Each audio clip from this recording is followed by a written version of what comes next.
નમસ્કાર વિદ્યાર્થી મિત્રો, કેમ છે? આનંદ મંગલ? ઓકે, ચાલો ફરી પાછું આપણા ઓર્ગેનિકના સંઘમાં જોડાઈ જવું છે ને. છેલ્લે આપણે હેલોજન યુક્ત જે સંયોજનો છે, આપણે શોર્ટ ફોર્મમાં બોલવાનું, હેલોજન તત્વયુક્ત સંયોજનો કે જેમાં તમે એનું ક્લાસિફિકેશન, વર્ગીકરણ શીખી લીધું અને નામકરણ પણ જોઈ લીધેલું છે, બરાબર? હવે આજના લેક્ચરમાં રાસાયણિક સમીકરણો સ્ટાર્ટ કરવા છે. તમે કહેશો ભાઈ સમીકરણ જ હોય ને અંદર, બરાબર છે, પણ સ્ટેપ બાય સ્ટેપ થોડા શીખતા જઈએ આમ એકાંતરે. જેમ કે કહેવાય છે ને કે ભાઈ આપણે લગ્ન ગાળો હોય ને કાળ કંકોત્રી આવે, રિસેપ્શનમાં જમવા જવાનું હોય, સળંગ કુટુંબ કબીલો મિત્ર વર્તુળમાં ભયંકર જો લગ્ન ગાળો ચાલતો હોય અને અઠવાડિયામાં મિનિમમ 4 દિવસ સાંજે તમારે બહારનું જમવાનું હોય તો છેલ્લે થાકી જવાય છે ને, કંટાળી જવાય, બસ એવું છે, અતિરેક થઈ જાય. એટલે સીધા જ સમીકરણનો દરિયો ખોલી નાખીએ, એના બદલે આપણે ટુકડા પાડીએ ને. ગઈ વખતે તમે નામકરણ શીખ્યા, આજે પાછા થોડાક સમીકરણો શીખશો બનાવટવાળા, ફરી પાછા ભૌતિક ગુણધર્મ શીખવાના છો, એટલે વચ્ચે થોડું લેતા જઈએ એટલે વાંધો ન આવે, બરાબર? ચાલો, આજના પ્રશ્નમાં તમારી પાસે બોર્ડ ભરીને સમીકરણ તૈયાર કરવાના છે. હું જે અહીંયા હેડિંગ મૂકીને લખાણ તૈયાર કર્યું છે, બરાબર, એટલે મેં એમ કીધું કે હું માત્ર વર્ણન બોલવાનો છું, કારણ કે આપણે સમીકરણો મૂકતા જઈશું એટલે બોર્ડ ભરાઈ જવાનું છે. એટલે જે વર્ણન કરવું એ સાંભળતા જવાનું છે. હેડિંગ આપણે તૈયાર કરી દીધું છે, તો એમાં બધા ઇન્ડિવિડ્યુઅલ સ્વતંત્ર ક્વેશ્ચન બનવાના છે તમારી પાસે. પહેલામાં પહેલું આપણું જે હેડિંગ છે ચેક કરી લો, હેલો આલ્કેન સંયોજનોની બનાવટ પ્રક્રિયાઓ સમજાવો. તો આખો સળંગ પ્રશ્ન તો હોય જ નહીં, કારણ કે તો ઢગલાબંધ અંદર પદ્ધતિઓ આવે. એટલે આપણે હેડિંગ કર્યું છે હેલો આલ્કેન સંયોજનોની બનાવટ પ્રક્રિયા. કરેક્ટ?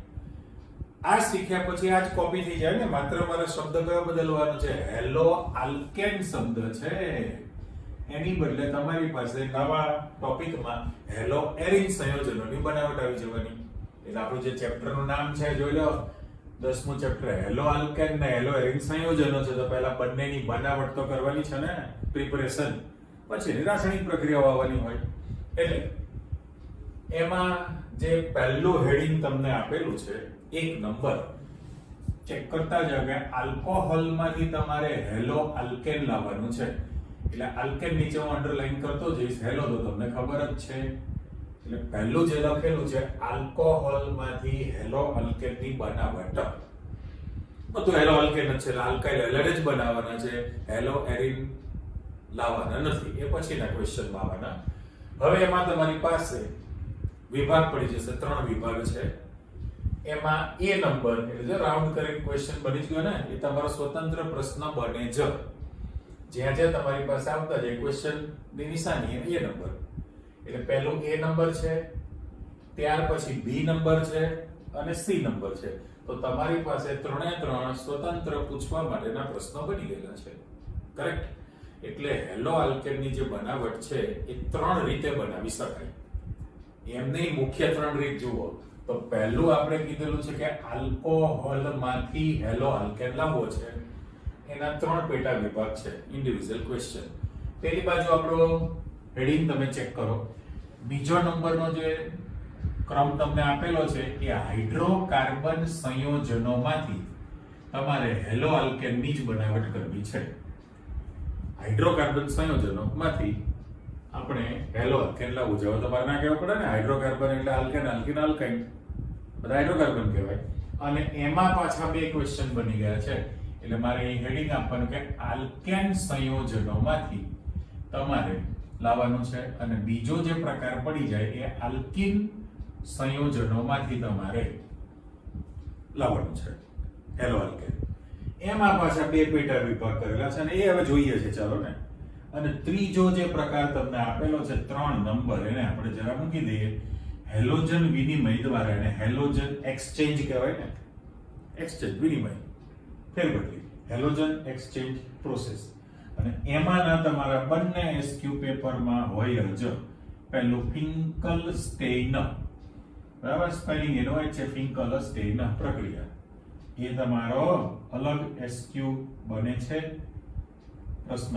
અને બીજો છે સ્વાર્ટ્સ પ્રક્રિયા, SWARTS.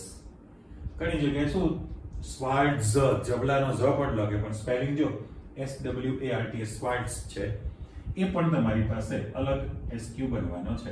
એટલે ટૂંકમાં આપણે હેલો આલ્કેન સંયોજનો મુખ્યત્વે 3 રીતે બનાવી શકાય.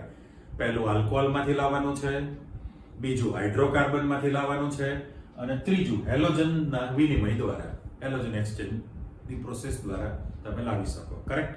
આ મેં તમને આખું એનું એજન્ડા સમજાવી દીધું કે કઈ રીતનું આપણે પ્રોસેસમાં જઈએ છીએ. હવે અહીંયા આગળ તમારી પાસે લખાણમાં જે આપેલું છે આ તમારું જનરલ લખાણ તૈયાર થયું કહેવાય. ઓકે, હવે જનરલ લખાણની અંદર એવું કહે છે કે આલ્કોહોલ સંયોજનની સાંદ્ર હેલોજન એસિડ એટલે HX સાથે પ્રક્રિયા એક, બીજું ફોસ્ફરસ હેલાઇડ સાથે, પાછાના 2 પ્રકાર મળે ને, ફોસ્ફરસ ટ્રાયહેલાઇડ PX3 અને ફોસ્ફરસ પેન્ટાહેલાઇડ. એટલે ફોસ્ફરસ હેલાઇડ જનરલ નામ તમને આપી દીધું, અને એક નવું નામ છે થાયોનિલ ક્લોરાઇડ, જેનું સૂત્ર SOCl2 છે. એટલે થાયોનિલ ક્લોરાઇડ માંથી પણ તમારે લાવવાનું છે. એટલે અહીંયા તમારું જે વર્ણન કરેલું છે આખું જનરલ, જો આપણો મુદ્દો છે કે ભાઈ આલ્કોહોલ સંયોજનની, બરાબર, તમારી પાસે આલ્કોહોલ સંયોજનની તમે જે પ્રોસેસ કરશો એ બધું જ લખાણ તરીકે આપી દીધું છે. રેડી? પણ હવે જનરલ જે ઇક્વેશન આપણે લખવું છે, સામાન્ય સમીકરણ જે આપણે કહે છે ROH એટલે આલ્કોહોલ છે, પછી મારે અહીંયા આગળ PX3 લખીએ છીએ આપણે, પહેલા જનરલ સમીકરણ આપવું છે ને, PX3 લખો એટલે ફોસ્ફરસ ટ્રાયહેલાઇડ કહેવાશે. ફોસ્ફરસ ટ્રાયહેલાઇડ છે ને, એની જો તમે પ્રક્રિયા કરો તો RX બની જશે અને પ્લસ H3PO3 બનશે. રેડી? આ આપણે જનરલ સમીકરણ મૂકેલું છે, પણ જ્યાં તમે X તરીકે હેલોજન તત્વમાં ક્લોરીન અને બ્રોમિન રાખી શકો, X તત્વ તરીકે તમારી પાસે ક્લોરીન અથવા તો બ્રોમિન છે, સમીકરણ લખવા છે એટલે મારે તો આ બાજુ તમારી પાસે આપવાનું થયું જ કહેવાય. તો આ જે જનરલ ઇક્વેશન છે એને મારે બ્લોક કરી દેવાનું, રાઈટ? હજી બેલેન્સ કરવાનું બાકી છે ભાઈ. આ સમીકરણને હું બ્લોક કરી દઉં છું અને દાખલા તરીકે આપણે સેમ્પલ લખીએ પછી. પણ સૌથી પહેલું તમે જોયું કે ભાઈ આલ્કોહોલ સંયોજનની ફોસ્ફરસ ટ્રાયહેલાઇડ, એટલે આપણે તો ફોસ્ફરસ હેલાઇડ જ લીધેલું છે, પણ જો સમીકરણ લખું તો એના પ્રમાણે નામ આપવું પડે. હવે ચેક કરો કે ભાઈ હેલોજનની સંખ્યા 3 છે એટલે તગડો મૂકી દો અહીંયા આગળ. હેલોજનની સંખ્યા 3 છે એટલે 3 મુકાશે.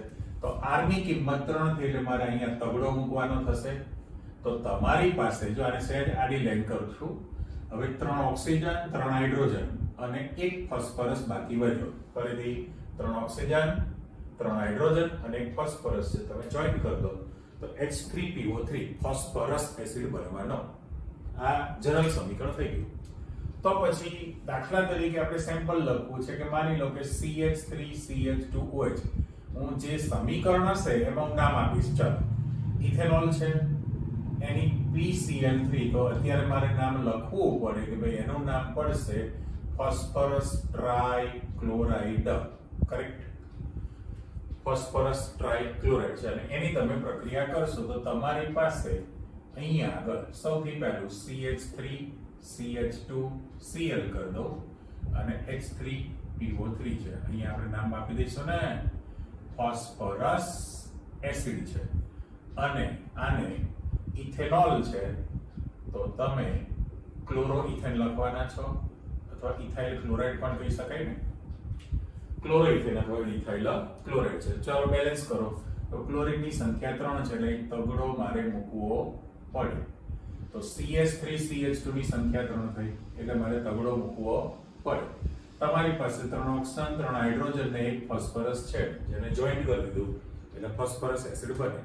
હવે માની લો કે તમે અહીંયા આગળ આ પહેલું સભ્ય છે, આ જનરલ બધા માટે સાચું ને, આ ઇથેનોલ સાથે બંધ કરી દો. જો તમે મિથેનોલ રાખેલું હોય, મિથેનોલ, તો મિથાઇલ ક્લોરાઇડ બને અને ફોસ્ફરસ એસિડ તો છે. આ ઇથેનોલ છે તો ઇથાઇલ ક્લોરાઇડ બને, બરાબર. પ્રોપેનોલ 1 પ્રોપેનોલ હોય તો 1 ક્લોરોપ્રોપેન બને. એ સિરીઝ ચાલતી રહે. એક ધારો કે તમે અહીંયા આગળ PX3 તરીકે બ્રોમિન રાખો, PBr3 તો ફોસ્ફરસ ટ્રાઇબ્રોમાઇડ શબ્દ લખી શકે ને. ફોસ્ફરસ ટ્રાઇબ્રોમાઇડ છે, જે ક્લોરાઇડ શબ્દ મૂકેલો છે ત્યાં અંડરલાઈન મૂકો છો. આ બધું તમારે ડિટેલમાં શીખવાનું છે. આમાં બહુ જ કસરત છે. તમે જેટલા ઉદાહરણ આપો એટલા આપી શકો. તમે વિચાર કરો કે આપણે અહીંથી સ્ટાર્ટ કરો ત્યાં એન્ડમાં પહોંચવાના છીએ, આખો લેક્ચર જતો રહે. પણ તમે સમજો તો કામનું ને. મને આવડે છે તમને આવડી જેવું થોડું છે ના. એવું કરવાનું છે. એટલા માટે મને જેટલું કેમિસ્ટ્રી આવડે છે એટલું તમને મારે શીખવાડી દેવાનું છે. એટલે જે હું સમજાવું છે તમે મગજ કાના ખુલ્લા રાખીને સાંભળવા પ્રયત્ન કરો કે ભાઈ જો મિથેનોલ હોય તો મિથાઇલ ક્લોરાઇડ, ઇથેનોલ છે તો ઇથાઇલ ક્લોરાઇડ, પ્રોપેનોલ હોય તો 1 ક્લોરોપ્રોપેન, પ્રોપાઇલ ક્લોરાઇડ, એમ સિરીઝ ચાલતી રહે. અને જો તમે ક્લોરાઇડને બદલે શું રાખશો? બ્રોમાઇડ રાખો તો બ્રોમો સંયોજન બનવાના છે. મેં ગ્રીન નિશાની કરી દીધી. ઓકે, X તમારો બદલાય. બંને વસ્તુ જો ગ્રીન કર્યું એટલે તમારો અહીંયા આગળ અને બેલેન્સ માટે પણ વિગત આવી ગઈ. કહેવાય ચાલો, એટલે હવે તૂટક લાઈન મૂકી દઈએ. પાછું તમે મિક્સ ન કરો એટલા માટે. ફોસ્ફરસ ટ્રાઇહેલાઇડ હતું, પણ એના બદલે ધારો કે તમે આ જ આલ્કોહોલ છે અને એની PX3 ની બદલે PX5 કરી નાખો તો એને ફોસ્ફરસ પેન્ટાહેલાઇડ કહેવાશે કે નહીં? પેલું ફોસ્ફરસ ટ્રાઇહેલાઇડ છે, ફોસ્ફરસ પેન્ટાહેલાઇડ છે. તો આની અંદર નિયમ પ્રમાણે તમારે RX તો બનાવવાનું છે, એટલે આલ્કાઇલ હેલાઇડ હેલો આલ્કેન તો બનશે જ. સાથે સાથે હવે જે તમારી પાસે નીપજ બનાવવાની છે એ પહેલામાં જેમ ફોસ્ફરસ એસિડ બને છે એવી રીતે અહીંયા તમારી પાસે H ને એક X આપી દઈએ તો HX બને, અને બાકીનું જો તમે જોડી દો તો POX3 બાકી વધે. બરાબર. એટલે એક ફોસ્ફરસ, એક ઓક્સિજન ને 3 હેલોજન છે. એટલે POX3 મૂકીએ છે જુઓ, અને હું અહીં આગળ HX પાછો મૂકું છું હિસાબે. લખે પણ દઈએ પાઠ્યપુસ્તક વાળા. તો મિક્સ ન થાય એટલે પાછું મારે આને બ્લોક કરી દેવાનું છે સમીકરણ. ચલો જોતા જાઓ. પહેલામાં પહેલું સેમ્પલ તો મૂકીએ છીએ આપણે. એટલે ROH આલ્કોહોલ છે, ફોસ્ફરસ પેન્ટાહેલાઇડ છે, એમાંથી તમે RX બનાવી દીધું છે. RX alkyl halide. એટલે જો અહીંયા 5 છે તો 5 નો હિસાબ ત્યાં પૂરો થઈ જશે. એક X આને આપેલો છે, બરાબર. H ને હું જરા બ્લોક કરી દઉં. એક X ને તમે આપી દો છે, અને બાકી વધે એક ફોસ્ફરસ, એક ઓક્સિજન ને 3 હેલોજન વધે ને. જોઈ લો, એક ફોસ્ફરસ, એક ઓક્સિજન અને 3 હેલોજન પરમાણુ બાકી વધે એટલે POX3. તો આને તમે ફોસ્ફરસ ઓક્સીહેલાઇડ બોલવાના ને. ફોસ્ફરસ ઓક્સીહેલાઇડ કહેવાય એને. ચલો આપો પાછું સેમ્પલ તમારી પાસે. તો અહીંયા આગળ દાખલા તરીકે ચલો CH3 CH2OH એટલે ઇથેનોલ તો છે જ. એની તમારે PCl5 સાથે પ્રક્રિયા આપી છે, તો બ્રોમિન પણ રાખી શકાય ને. તો આનું નામ હવે તમારી પાસે ફોસ્ફરસ પેન્ટાક્લોરાઇડ બની ગયું, રાઈટ. ફોસ્ફરસ પેન્ટાક્લોરાઇડ બને. ઉપલા જનરલ સમીકરણ પ્રમાણે તમે બનાવવાનું શરૂ કરી દો તો CH3 CH2Cl કરીએ. ઓકે, પ્લસ POCl3 કરી દઈએ અને પ્લસ HCl પણ આપણે મૂકીએ છીએ. હવે નામકરણની અંદર આપણે તો એક જ સેમ્પલ ઇથેનોલ તરીકે રાખેલું છે. એટલે જો તમે આની અંદર પહેલું સભ્ય ઇથેનોલ છે, ફોસ્ફરસ પેન્ટાક્લોરાઇડ છે, તો આ તમારી પાસે ક્લોરોઇથેન અથવા ઇથાઇલ ક્લોરાઇડ બનશે, અને આનું નામ પડે ફોસ્ફરસ ઓક્સીક્લોરાઇડ. ફોસ્ફરસ ઓક્સીક્લોરાઇડ બને છે, કરેક્ટ. એટલે મેં કીધું કા મારે જનરલ સૂત્રમાં લખાણ આપવું પડે અને કા પછી ઉદાહરણની અંદર લખાણ આપવું પડે, બેમાંથી એકમાં. તો આના હિસાબમાં કોઈ માથાકૂટ થતી નથી. આપણે H કલર પૂરતી કરી દો કે ભાઈ H ને તમે H ને એક Cl કાઢી આપી દો એટલે HCl બનશે, બરાબર. અને તો 5 ક્લોરીન છે એટલે એમાંથી એક તમે ક્લોરોઇથેનને આપશો POCl ફોસ્ફરસ ઓક્સીક્લોરાઇડ બની જશે. હવે ત્રીજું જે છે એમાં આપણે જરા ટીક માર્ક કરીએ છીએ. આ સમીકરણ જે લખીએ છીએ એનું બહુમાન કરી નાખીએ. તો પહેલામાં પહેલું કે દાખલા તરીકે ROH એટલે આલ્કોહોલ છે, એની તમારી પાસે SOCl2 તો થાયોનિલ ક્લોરાઇડ શબ્દ મૂકેલો 9 નામ અને વારંવાર આવશે. SOCl2 થાયોનિલ ક્લોરાઇડ છે. તો એના માટે તમારી પાસે જે નિયમ પ્રમાણે RX તો બનાવવાના છો જ ને. એટલે અત્યારે મેં શું કર્યું છે ખબર પડી કે ના તો આલ્કિલ હેલાઇડ અથવા આલ્કાઇલ હેલાઇડ પણ કહી શકાય. આલ્કાઇલ હેલાઇડ શબ્દ મેં આપી દીધેલો છે. તો આના માટે શું બાકી મૂકવું, લખી નાખો ને આલ્કોહોલ. એટલે હવે આ તમને અંદાજ આવી ગયો કે જે મેં તમને ત્રીજી જે પ્રોસેસ આપેલી છે એનું દાખલા તરીકે તમારી પાસે નીચે આવવાનું હોય જે મારે લખવાનું નથી, કારણ કે ઉપરની પ્રોસેસ છે. ઓકે, દાખલા તરીકે એટલે આને હું કાઢી નાખું. પણ જે ત્રીજો પ્રકાર તમારી પાસે પડી ગયો એને હવે જો નંબરિંગ આપણે કરી નાખીએ તો મારે આ 1 નંબર થયો ફોસ્ફરસ ટ્રાયહેલાઇડ સાથે. ઓકે, આ તમારી પાસે 2 નંબર થયો ફોસ્ફરસ પેન્ટાહેલાઇડ સાથે, અને અહીંયા તમારી પાસે 3 નંબર આવી જશે પણ જેને આપણે ટિક માર્ક કરી દીધું છે એ પદ્ધતિ સારી ગણાય. તો એને થાયોનિલ ક્લોરાઇડ સાથેની પ્રક્રિયા કરી. હવે બાકીનું તમે બનાવશો તો HCl બને. એટલે HCl ની જગ્યામાં શું લખવું પડે, HX છે, અને પ્લસ SO2 ગેસ બને. ઓકે, તો પહેલામાં પહેલું અહીંયા હિસાબ કિતાબમાં જઈએ આપણે. તો H ને તમે એક Cl કાઢીને આપી દેશો એટલે HX. પણ અહીંયા તમે SOCl2 થાયોનિલ ક્લોરાઇડ શબ્દ મૂકેલો છે ને, થાયોનિલ ક્લોરાઇડ છે. તો હવે તમારે અહીંયા ફરજિયાત HX જે મૂકેલું છે, જો તમે મેં તમારી બનાવટ કરી નાખી, તમને અંદાજ ના આવ્યો ને, કારણ કે એ જનરલ સમીકરણ બોલો કે પછી તમારું ઉદાહરણ હતું, એક ને એક વસ્તુ છે. જો થાયોનિલ ક્લોરાઇડ લખો ત્યાં આગળ તો આપણી પાસે અહીંયા કમ્પલસરી કોણ બનવાનું છે, HCl બને ને, હાઇડ્રોક્લોરિક એસિડ બન્યો છે. અને હવે તમે હિસાબમાં જાઓ તો આ જે SO છે, SO એને અહીંથી O કાઢીને આપી દો તો SO2 બની ગયું કહેવાય. SO ને O કાઢીને આપો એટલે SO2 ગેસ બનશે. પણ હું ખાસ લખું છું કે આ ગેસિયસ ફોર્મમાં છે સલ્ફર ડાયોક્સાઇડ, અને HCl છે પણ વાયુ સ્થિતિમાં છે. એટલે બંને લખી રાખે ને કે અહીંયા તમારે ફાયદો શું છે તો કે વાયુરૂપ નિપજો બની કહેવાય ને, વધારાની ઉપનિપજ તરીકે જે બની એ વાયુરૂપ નિપજો છે.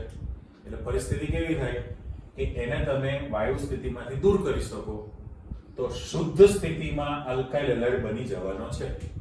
પણ હવે એમાં RX ની જગ્યાએ મારે અહીંયા પણ શું લખી નાખવું પડે, ક્લોરાઇડ. એટલે હું RCl આપું છું તો આલ્કાઇલ ક્લોરાઇડ શબ્દ બની ગયો.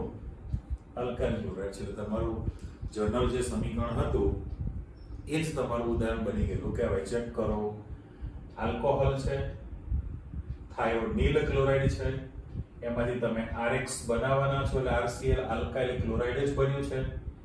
એક HCl ને કાઢીને આપી દો HCl, SO ને O કાઢીને આપી દો એટલે SO2 બને. તો આ ને અગ્રિમતા એટલે સિક્વન્સ, એને પ્રાયોરિટી આપવામાં આવે છે. કેમ તો કે ફાયદો છે, આ જે વાયુરૂપ નિપજો છે એ તમે સહેલાઈથી દૂર કરી શકો છો, અને એના કારણે શુદ્ધ સ્થિતિમાં હેલો આલ્કેન સંયોજન બની શકે. અને લેસ એટ્રેલિયરની થિયરી પ્રમાણે પણ અનુકૂળ છે ને. તમારે જેમ જેમ દૂર કરતા જશો તો પુરોગામી પ્રક્રિયાનો વેગ વધવાનો જ છે. એટલે નિપજ પણ તમને મળશે, પ્લસ આ નીકળી જાય તો શુદ્ધ સ્થિતિ પણ મળે છે. એટલે આ ત્રણેય મેથડમાં આ સારી ગણાય. અને આપણે અગ્રિમતા આપેલું છે એટલે પ્રેફરન્સ એને આપવામાં આવે છે. એટલે અત્યારે તમારી પાસે હેલોજન એસિડ જે આપણે અલગમાં લેવાના છીએ, પણ ફોસ્ફરસ હેલાઇડ અને થાયોનિલ ક્લોરાઇડ સાથેની પ્રક્રિયા કરી કહેવાય. કરેક્ટ બને છે આલ્કોહોલમાંથી જ. અને હવે તમે જશો ફરી પાછું બી વિભાગમાં. તો બી વિભાગમાં એવું કહે છે કે તમારી પાસે જે આલ્કોહોલ સંયોજન છે, બરાબર, એ આલ્કોહોલમાંથી જ તમારે લાવવાનું છે કોણ? Hello alkane. પણ એ પર્ટિક્યુલર હું જો જનરલ સમીકરણ આપું છું ROH આપણે લખીએ તો એ 10 હોય અથવા તો 20 આલ્કોહોલ છે. ઓકે, અહીં આપણે સ્પષ્ટતા કરી કે તમારી પાસે પ્રાથમિક અથવા દ્વિતીયક આલ્કોહોલ હોય એની હેલોજન એસિડ સાથે પ્રક્રિયા કરવામાં આવે એટલે HX છે હેલોજન એસિડ. પણ જો તમે પ્રાથમિક આલ્કોહોલ રાખશો તો તમારે ઉદ્દીપક તરીકે નિર્જળ ઝિંક ક્લોરાઇડ રાખવું પડે. એટલે ZnCl2 ઉદ્દીપકની હાજરીમાં પ્રક્રિયા થાય. ક્યારે? પ્રાથમિક અથવા દ્વિતીયક આલ્કોહોલ હોય તો આમાં તો તમારે કશું કરવાનું જ નથી, બરાબર. H ને OH કાઢીને આપી દો એટલે પાણીનો અણુ બનશે અને RX તમારી પાસે બની ગયું. RX તરીકે અહીંયા આગળ આ જનરલ નામમાં આલ્કાઇલ હેલાઇડ શબ્દ મૂકી દઈશું અને પ્લસ પાણીનો અણુ બનશે H2O. બરાબર. પણ આ પ્રક્રિયા જો તમે પ્રાથમિક અને દ્વિતીયક આલ્કોહોલ રાખશો તો કમ્પલસરી ઉદ્દીપકની હાજરી રાખવી પડે છે. ઉદ્દીપકની હાજરીમાં જ પ્રક્રિયા થશે. પણ જો તમે તૃતીયક આલ્કોહોલ લઈને પ્રક્રિયા કરો તો એમાં તમારે ઉદ્દીપકની હાજરીની જરૂરિયાત હોતી નથી. એટલે સામાન્ય ટેમ્પરેચરે, સાતા લખી નાખો ને, સામાન્ય તાપમાને જો તમે એમાં હેલોજન એસિડ તરીકે અહીંયા આગળ તમે HX માં હાઇડ્રોક્લોરિક એસિડ અથવા હાઇડ્રોજન બ્રોમાઇડ, હાઇડ્રોબ્રોમિક એસિડ પણ બોલાય, જો તમે એમાં HX સામાન્ય તાપમાને તૃતીયક આલ્કોહોલમાં HCl ઉમેરી દો તો પણ તરત જ પ્રક્રિયા થઈને આલ્કાઇલ હેલાઇડ બને છે. ત્યારે પ્રાથમિક અને દ્વિતીયક આલ્કોહોલની જ્યારે તમે પ્રક્રિયા કરો તેમાં ઉદ્દીપક તરીકે ઝિંક ક્લોરાઇડ રાખવો પડે, ત્યારે આ પ્રક્રિયા થવાની છે. તો પછી તમારી પાસે આ જે એક્ચ્યુઅલી જે પ્રોસેસ છે એ પછીનું 11મું ચેપ્ટર છે એમાં પણ આવવાની જ છે. આખી જે પ્રક્રિયા છે એને સ્પેલિંગ છે LUCAS ટેસ્ટ. ઓકે, જુઓ જોઈએ. એટલે લુકાસ કસોટી કહેવાય, લુકાસ ટેસ્ટ તરીકે ઓળખાય. પણ એ પ્રાથમિક અને દ્વિતીયક સાથે ઉદ્દીપકની હાજરીમાં પ્રક્રિયા કરે છે હેલોજન એસિડની. ઓકે, હેલોજન એસિડ તો છે જ આપણી પાસે HX, અને તૃતીયકમાં સામાન્ય તાપમાને થવાની છે. તો હેલોજન એસિડ સાથેની જે પ્રક્રિયા કરવાની છે એ પ્રક્રિયાની પ્રતિક્રિયાત્મકતા એવું લખીએ તો સક્રિયતા, પ્રતિક્રિયાત્મકતા એવો શબ્દ જો આપણે લખવો હોય તો પેલું સામાન્ય તાપમાને થયું કહેવાય. એટલે 10 પ્રાથમિક આલ્કોહોલ છે, 20 દ્વિતીયક આલ્કોહોલ છે અને 30 તૃતીયક આલ્કોહોલ છે. તો પ્રાથમિક કરતા દ્વિતીયકમાં અને દ્વિતીયક કરતા તૃતીયકમાં પ્રક્રિયા ખૂબ જ ઝડપી થવાની છે. આ તમારી પાસે હેલોજન એસિડ સાથેની પ્રક્રિયાનો પ્રબળતાનો ક્રમ કહેવાય અથવા પ્રતિક્રિયાત્મક રિએક્ટિવિટી ઇંગ્લિશ શબ્દ, રાઈટ. એટલે હેલોજન એસિડ સાથેની પ્રક્રિયા તમારી પાસે આવી ગઈ. ઓકે, અને હવે ત્રીજો જે પ્રકાર છે એમાં એવું લખીએ છીએ કે લાલ ફોસ્ફરસની હાજરીમાં, બરાબર. ફોસ્ફરસના 3 પ્રકાર નાના ધોરણથી શીખો છો. સફેદ, શ્વેત, પીળો ફોસ્ફરસ. પીળો ફોસ્ફરસ કહેવાય, રાતો અથવા લાલ ફોસ્ફરસ છે, અને ત્રીજો કાળો ફોસ્ફરસ છે. 3 બહુરૂપો તમે જાણો છો. તો લાલ ફોસ્ફરસની હાજરીમાં જો તમે હેલોજન સાથે, એટલે X2 લખેલું છે, તમે આલ્કોહોલની પ્રક્રિયા કરશો, બરાબર. આલ્કોહોલની લાલ ફોસ્ફરસની હાજરીમાં હેલોજન સાથે પ્રક્રિયા કરવામાં આવે તો તમારે RX તો લાવવાનું જ છે, આલ્કાઇલ હેલાઇડ મળી ગયું, અને બાકીનું જે છે એ HOX બનવાનું છે ને, HO અને X ને જરા હું લાઇનિંગ આપું જ છું એટલે તમને ખબર પડી છે. હવે આનું નામ કરવું છે તો આને હાઇપોહેલસ એસિડ કહેવાય ને, હાઇપોહેલસ એસિડ, HOX, હાઇપોહેલસ છે. આ તો તમારી પાસે કોણ છે? આલ્કાઇલ હેલાઇડ બનશે. ઓકે, હેલોજન તો છે અને આનું નામ તમે આલ્કોહોલ આપી દો. હવે એ દાખલા તરીકે તમારે સેમ્પલ લખવું હોય તો તમે ગમે તે આપી શકો, પણ એમાં X2 તરીકે તમે જે લેવાના છો એ પેલામાં ક્લોરીન અને બ્રોમિન છે ને, તો અહીંયા તમારી પાસે X બરાબર, જો અહીં સાઈડમાં નીચે લખી નાખીએ અથવા અહીં રાખીએ, ચલો વચ્ચોવચ્ચ X બરાબર તમે કોણ લઈ શકશો? બ્રોમિન અથવા તો આયોડિન રાખીએ છીએ. ચલો કરો ચેક.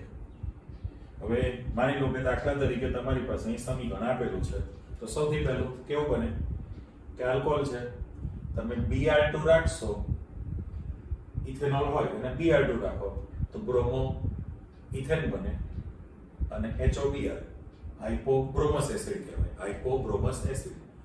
અને જો તમે I2 રાખો અહીંયા આગળ તો CH3CH2i ઇથાઇલ આયોડાઇડ, તો આયોડોઇથેન કહેવાય અને HOI બને, હાઇપો આયોડસ એસિડ કહી શકાય કે નહીં. એટલે ટૂંકમાં હજુ તો તમારી પાસે જો કેટલી કસરત કરી નાખી આપણે કે ભાઈ આલ્કોહોલમાંથી તમે હેલો આલ્કેન સંયોજનો બનાવી શકો છો. 3 રીત આવી ગઈ. હેલોજન એસિડ સાથે પ્રક્રિયા કરીને, ફોસ્ફરસ હેલાઇડ સાથેની પ્રક્રિયા, થાયોનિલ ક્લોરાઇડ સાથેની પ્રક્રિયા અને લાલ ફોસ્ફરસની હાજરીમાં હેલોજન સાથે પ્રક્રિયા કરો તો પણ તમે હેલો આલ્કેન મેળવી શકો. ઓકે, ચલો વધુ આગળ પાછા આવે. બીજો નંબરનું જે આપણે હેડિંગ મૂકેલું છે એમાં આપી દીધું કે હાઇડ્રોકાર્બન સંયોજનોમાંથી હેલો આલ્કેન જોઈએ છે. તો આ સરળ છે એટલા માટે, આ તો 11મા ધોરણનું સમીકરણ છે. કારણ કે આલ્કેન સંયોજનમાંથી મુક્ત મૂલક ફ્રી રેડિકલ કહેવાય ને, હેલોજિનેશનની પ્રક્રિયા કરવી છે. તો એના માટે સીધું સેમ્પલ તમે આપી દો. બરાબર, માની લો કે તમે 1 2 3 બરાબર અને 4 કાર્બન લીધેલા છે, એટલે આને મારે નોર્મલ બ્યુટેન કહેવાશે ને. બરાબર, નોર્મલ બ્યુટેન એટલે કોઈ પણ આલ્કેન સંયોજન છે એની તમે સૂર્યપ્રકાશની હાજરીમાં, એટલે સૂર્યપ્રકાશની હાજરીમાં છે એટલે અલ્ટ્રાવાયોલેટ પ્રકાશની હાજરી થાય, અથવા તો ઊંચું તાપમાન છે એટલે આપણે ઊંચું તાપમાનમાં ખાલી ટેમ્પરેચર મૂકી દઈએ છીએ અને એની હેલોજન સાથે પ્રક્રિયા, આપણે બ્રોમિન મૂક્યું ધારો કે ઊંચું તાપમાન છે. આલ્કેન સંયોજનને સૂર્યપ્રકાશની હાજરીમાં અથવા ઊંચા તાપમાને હેલોજન સાથે જો તમે પ્રક્રિયા કરો તો તમારી પાસે હેલો આલ્કેન તો બનવાનું છે, પણ આપણી સમઘટકતા પ્રમાણે ખબર છે બરાબર કે 2 જ કાર્બન હોય તો ક્લોરોઇથેન જ બોલે, પણ 3 થાય ત્યારે સમઘટકતા, સ્થાન સમઘટકતા મળી ગઈ. તો અહીંયા આગળ પણ તમારી પાસે જે શક્યતા છે, શક્યતા એ 2 શક્યતા તૈયાર થઈ ને. પહેલું દાખલા તરીકે મૂકું તો 1 2 3 4 કાર્બન અને બ્રોમિન આપી દો, કરેક્ટ, અને પ્લસ કરીને બીજું આપો 1 2. માની લો કે અહીંયા બ્રોમિન મૂકું છું Br અને પાછળ CH3 મૂકી દો. તો હવે નામકરણ જ્યારે તમે કરો તો મકાન નંબર આપી દો, એટલે ટૂંકમાં કાર્બન નંબર, મકાન નંબર બોલું તો અહીંયા તમારી પાસે 1 2 3 અને 4 છે. તો આનું નામ તમારી પાસે 1 બ્રોમોબ્યુટેન થશે, 1 બ્રોમોબ્યુટેન છે. અને અહીંયા લખાણ આપીશું તો આ 1 2 3 અને 4 છે, તો 2 બ્રોમોબ્યુટેન બનેલું છે. કદાચ તમે બ્રોમિનને અહીંયા જોડેલું હોય તો આમથી નંબર આપવો પડે ને, કારણ કે આપણો નિયમ જે કાર્બન સાથે ક્રિયાશીલ સમૂહ જોડાયેલો હોય એનો નંબર ઓછામાં ઓછો રહેવો જોઈએ, એ દિશામાંથી નંબરિંગ કરવું પડે. એટલે આમાં 2 શક્યતા થઈ તમારી પાસે, એક તો 1 બ્રોમોબ્યુટેન છે અને બીજું છે 2 બ્રોમોબ્યુટેન. આ તો 2 જ કીધા છે, પણ એવું જરૂરી નથી કે આ જ સભ્ય બની શકે. એવું પણ બને ને કે આ બ્રોમિન છે, વિચારજો આ બંને બ્રોમિન અહીંયા આગળ પાસેના કાર્બન સાથે જોડાઈ જાય તો બંને બ્રોમિન. અત્યારે તો ચલો વિસ્થાપનની પ્રક્રિયા કરી કહેવાય, વિસ્થાપનની જે મુક્ત મૂલક હેલોજિનેશન છે, એક હાઇડ્રોજન તમે દૂર કરશો એટલે બ્રોમિન લાગે, અહીંથી પણ એક હાઇડ્રોજન દૂર થાય ને બ્રોમિન લાગે.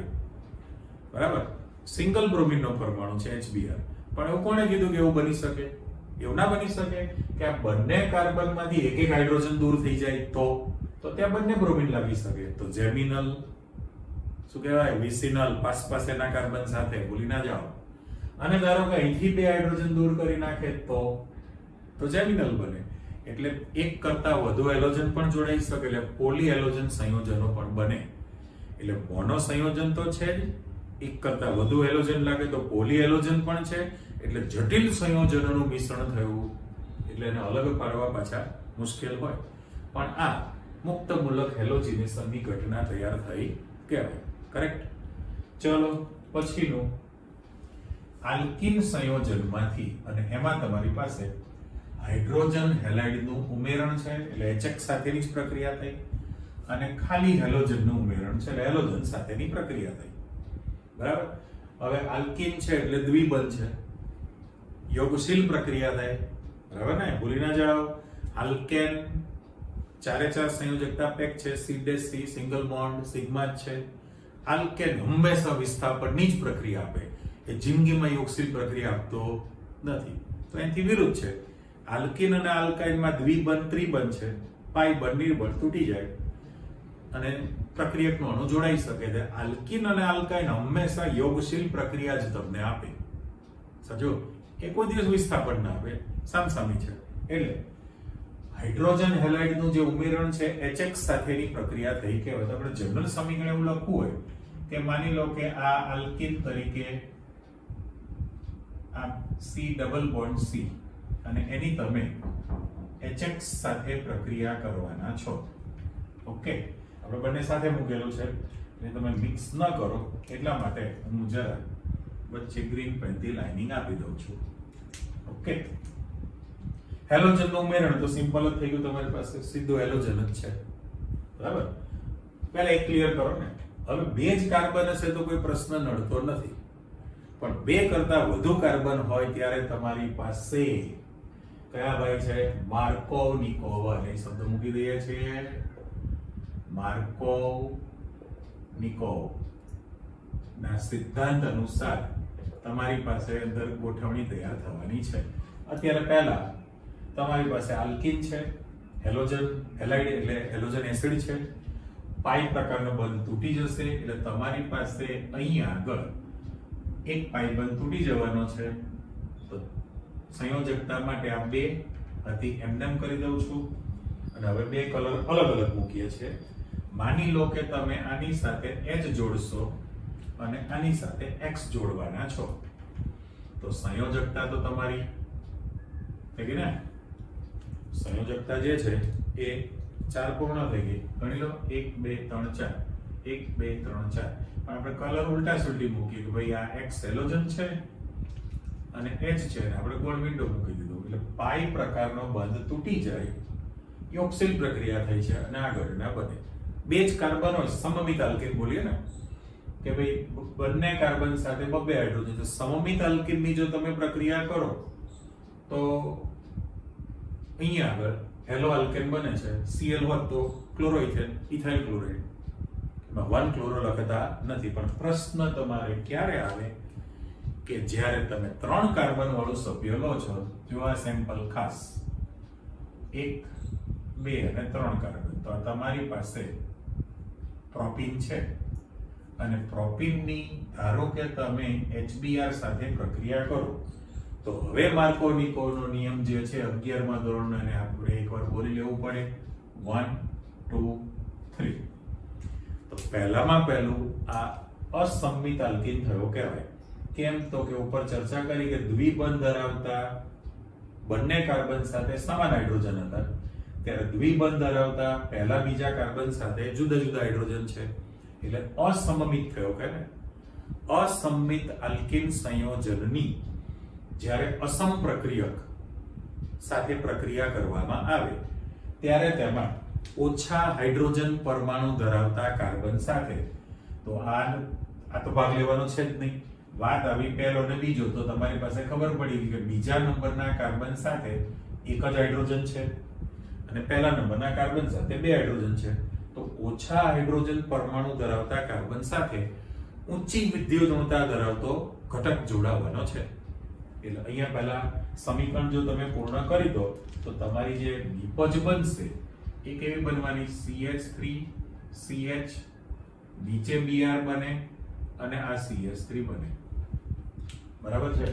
તો આમાં જો તમે નંબરિંગ કરશો તો ગમે ત્યાંથી નંબર પાડો 1 2 3 તો આનું નામ તમારી પાસે 2 બ્રોમો પ્રોપેન બને ને નિપજ જે બનેલી છે 2 બ્રોમો પ્રોપેન આપણે અહીંયા નામ આપી દીધું છે તો અત્યારે તમારી પાસે માર્કોનિકોના નિયમનું પાલન થયું કેવાય બરાબર એમાં તમને એવું ન બને કે Br અહીંયા લાગે નેક્સ્ટ સ્ટેજ જતો રહે 1 બ્રોમો પ્રોપેન ન બને માર્કોનિકોના નિયમનું પાલન થશે કરેક્ટ એટલે ફરીથી ચેક કરો કે જો સમમિત આલ્કીન હશે તો કોઈ પ્રશ્ન હતો નહીં એ તો ઠીક છે કે ભાઈ પાઈ બંધ તૂટે યોગશીલ પ્રક્રિયા થઈને હેલો આલ્કેન બને છે પણ જ્યારે તમે અસમમિત આલ્કીન લઈ લો અને અસમ પ્રક્રિયક સાથે પ્રક્રિયા કરો તો માર્કોનિકોના નિયમ અનુસાર તમારી પાસે વધુ પ્રમાણમાં નિપજ જે બનવાની એ 2 બ્રોમો પ્રોપેન બને હવે તમે 11મા ધોરણમાં માર્કોનિકો અને પ્રતિ માર્કોનિકો ભણી લીધેલું છે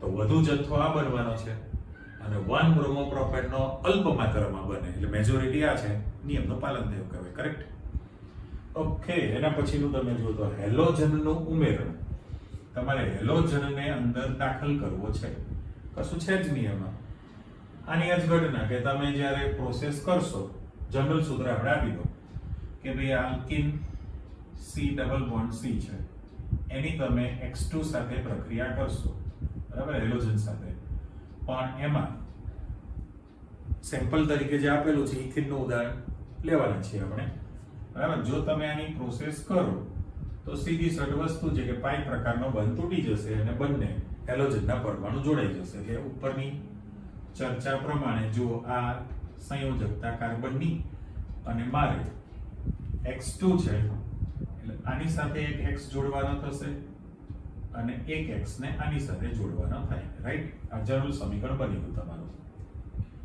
એ પણ પાઈ બંધ તૂટે છે યોગશીલ પ્રક્રિયા થઈ છે ડાઈ હેલો આલ્કેન બને છે પહેલામાં જે બનશે એ મોનો હેલો આલ્કેન બને એક જ હેલોજન ત્યારે અહીંયા તમારી પાસે બે હેલોજનના પરમાણુ છે એટલે એને ડાઈ હેલો આલ્કેન થયું કહેવાય બરાબર હવે અહીંયા તમે એનું ઉદાહરણ આપો દાખલા તરીકે મારે અહીંયા ઉદાહરણ પેટે લખવું છે જો સેમ્પલ કે ભાઈ CH2 ડબલ બોન્ડ CH2 છે ઇથિન હવે એમાં તમે બ્રોમિન જળ ઉમેરી દો પણ શરત એટલી છે carbon tetrachloride CCl4 carbon tetrachloride એ કાર્બનિક દ્રાવક થયો ને બરાબર એની સાથે રાખેલું બ્રોમિન છે અને જો તમે પ્રક્રિયા કરો તો બ્રોમિન જે છે સામાન્ય તાપમાને રાતું કથ્થાઈ રંગનું પ્રવાહી છે ઓકે જેવું તમે છે આપણે લાઈનિંગ નીચે કરી નાખો આ તમારી પ્રોસેસ છે કે ભાઈ કાર્બન ટેટ્રાક્લોરાઇડ સાથે રાખેલા હેલોજનની એટલે બ્રોમિનની અંદર જો તમે ઇથિન ઉમેરશો તો ઇથિન અસંતૃપ્ત સંયોજન છે એમાં દ્વિબંધ છે આનો લાલ કથ્થાઈ રંગ છે પણ એ કલર દૂર કરી નાખે અને ત્યાં તમારે સભ્ય તરીકે રાખો તો CH2 સિંગલ બોન્ડ CH2 કરી દો અહીંયા એક બ્રોમિન આપી દો અહીંયા બીજો બ્રોમિન આપણે આપી દીધો છે કરેક્ટ પારો નામ ગમે ત્યાંથી નંબર પાડશો 1 અને 2 તો તમારી પાસે 1 2 ડાઈ બ્રોમો ઇથેન ફરજિયાત સમાડવાનો છે ત્યાં ટુકડો ન પડે એટલે ડાઈ હેલો આલ્કેન બની જશે પણ આ જે બને છે એ રંગવિહીન હોય છે કલરલેસ તો શું થયું ઓક્સિડેશનની પ્રક્રિયા થઈને આ જે ઓક્સિડેશનની પ્રક્રિયા કરે દ્વિબંધ છે એ અને રંગવિહીન દ્રાવણ બનાવી દે ડાઈ હેલો આલ્કેન રંગવિહીન છે એટલે પેલું રંગીન હતું તો આલ્કીન સંયોજન જે છે અસંતૃપ્ત છે એમાં તમે જેવું બ્રોમિન ઉમેરશો રંગીન તો કલર દૂર કરી શકે છે એટલે અત્યારે તો યોગશીલ પ્રક્રિયા જ થયેલી કહેવાય કરેક્ટ ઓકે હવે તમે જશો હેલોજન વિનિમય દ્વારા એ બંને તમારા સ્વતંત્ર ક્વેશ્ચન તરીકે પૂછવાના છે એક વાર તો લખાશે પહેલું છે ફિંકલ-સ્ટેઇન પ્રક્રિયા છે અને બીજું છે સ્વાર્ટ્ઝ પ્રક્રિયા તો પહેલું જે તમને આપેલું છે જનરલ કે અહીં લખી નાખીએ આપણે કે શુષ્ક એટલે ડ્રાય બરાબર શુષ્ક એસિટોન છે હવે એસિટોન એ કાર્બનિક દ્રાવક કહેવાય પણ એમાં તમે નિર્જળ છે એટલે શુષ્ક ડ્રાય એસિટોન છે એની તમે સોડિયમ આયોડાઇડ, એની સાથે તમે સોડિયમ આયોડાઇડ રાખેલું છે, શુષ્ક એસિટોન સાથે રાખેલું સોડિયમ આયોડાઇડ છે. ઓકે, અને એની તમારે RX સાથેની પ્રક્રિયા કરવી છે. તો કશું કરવાનું જ નથી, માત્ર તમારે Na ને X આપી દઈએ એટલે NaX બની જશે, સોડિયમ હેલાઇડ બની જશે, અને આયોડિન તમારે R ને આપી દેવાનું છે. એટલે અહીંયા તમારી પાસે કમ્પલસરી નિપજ કોણ બનશે? Ri બને, આલ્કાઇલ આયોડાઇડ બની જશે, અને વત્તા NaX બને, સોડિયમ હેલાઇડ છે. પણ અહીંયા જે તમે X તરીકે રાખવાના છો, જો અહીં ચોખવટ કરી કે જ્યાં X બરાબર ક્લોરીન અથવા બ્રોમિન જ તમે રાખવાના. હવે તો સમજણ પડી ગઈ ને, એક્સચેન્જ છે ને, વિનિમય, એટલે ખોર મારવાની છે. ખોરમાં કે ભાઈ સંયોજનમાં એક પરમાણુ સ્થાન છોડે, જગ્યા પડી, દોડીને બીજો ગોઠવાઈ જશે. ખોર રમત કરવાની છે. તમે જો અહીંયા હેલોજન તત્વ તરીકે કમ્પલસરી સોડિયમ આયોડાઇડ રાખેલું હોય તો એની આગળનો જ સભ્ય જોઈએ ને તમારી પાસે, કોણ? ક્લોરીન ને બ્રોમિન. પણ તમે કહો સાહેબ ક્લોરીન ના ચાલે, વાર છે, એના માટે સ્વાર્ટ્ઝ પ્રક્રિયા છે. એટલે અહીંયા તમારે દાખલા તરીકે જે સેમ્પલ આપવાનું હોય એ તમે ગમે તે ઉદાહરણ આપી શકો. ટેક્સ્ટમાં તો નથી જ, પાઠ્યપુસ્તકમાં તો જનરલ સમીકરણ આપેલું છે. એ તો આપણે તમને દરેકમાં એક ઉદાહરણ મૂકીએ છીએ અને પેપરમાં પણ લખવાનું જ છે તમારે. એટલે જુઓ, શુષ્ક એસિટોન સાથે રાખેલું સોડિયમ આયોડાઇડ ની આલ્કાઇલ ક્લોરાઇડ અથવા આલ્કાઇલ બ્રોમાઇડ, અહીંયા તમે સ્પષ્ટતા કરેલી છે. વર્ણન જ્યારે કરો ત્યારે શું કહી શકશો? અહીંયા આગળ જો વર્ણન તમે સ્ટાર્ટ કર્યું કે ભાઈ આલ્કાઇલ ક્લોરાઇડ અથવા આલ્કાઇલ બ્રોમાઇડ સંયોજનની શુષ્ક એસિટોન સાથે રાખેલા સોડિયમ આયોડાઇડ સાથેની પ્રક્રિયાથી આલ્કાઇલ આયોડાઇડ બની જશે અને સોડિયમ હેલાઇડ બને. NaX છે એ દાખલા તરીકે Cl હોત અહીંયા તો સોડિયમ ક્લોરાઇડ બને, અને બ્રોમિન હોય તો સોડિયમ બ્રોમાઇડ બને, પણ એ અવક્ષેપિત થશે. એટલે અહીંયા મારે સોલિડ શબ્દ લખવાનો છે. આ જે આલ્કાઇલ આયોડાઇડ બનેલું છે એમાં સોડિયમ હેલાઇડના અવક્ષેપ મળે, બરાબર, અને એસિટોન તો છે જ તે. તો એસિટોન બધું જ મિશ્રણ છે, તો એસિટોન પ્રવાહી છે અને એમાં સોડિયમ હેલાઇડના અવક્ષેપ મળે. ગાળણ પ્રક્રિયાથી તમે એને અલગ કરી શકો, દૂર કરી શકો. તો આ તમે દૂર કરે રાખવાના ને, એકચ્યુઅલી તો નિપજ તમે ઓછી કરી, દૂર કરી. તો લેસ એડલિયરની થિયરી પ્રમાણે પુરોગામી પ્રક્રિયાનો વેગ વધે કે નહીં? પુરોગામી પ્રક્રિયાનો વેગ વધશે તો તમારી પાસે જે RX એટલે RI જે છે નિપજનું પ્રમાણ તમારી પાસે વધુ મળવાનું છે. વધુ નિપજ મળતી રહેશે, એ ફાયદો થયો કહેવાય. કરેક્ટ? એટલે ફિંકલસ્ટેઇનમાં તમે આલ્કાઇલ આયોડાઇડ લાવ્યા છો.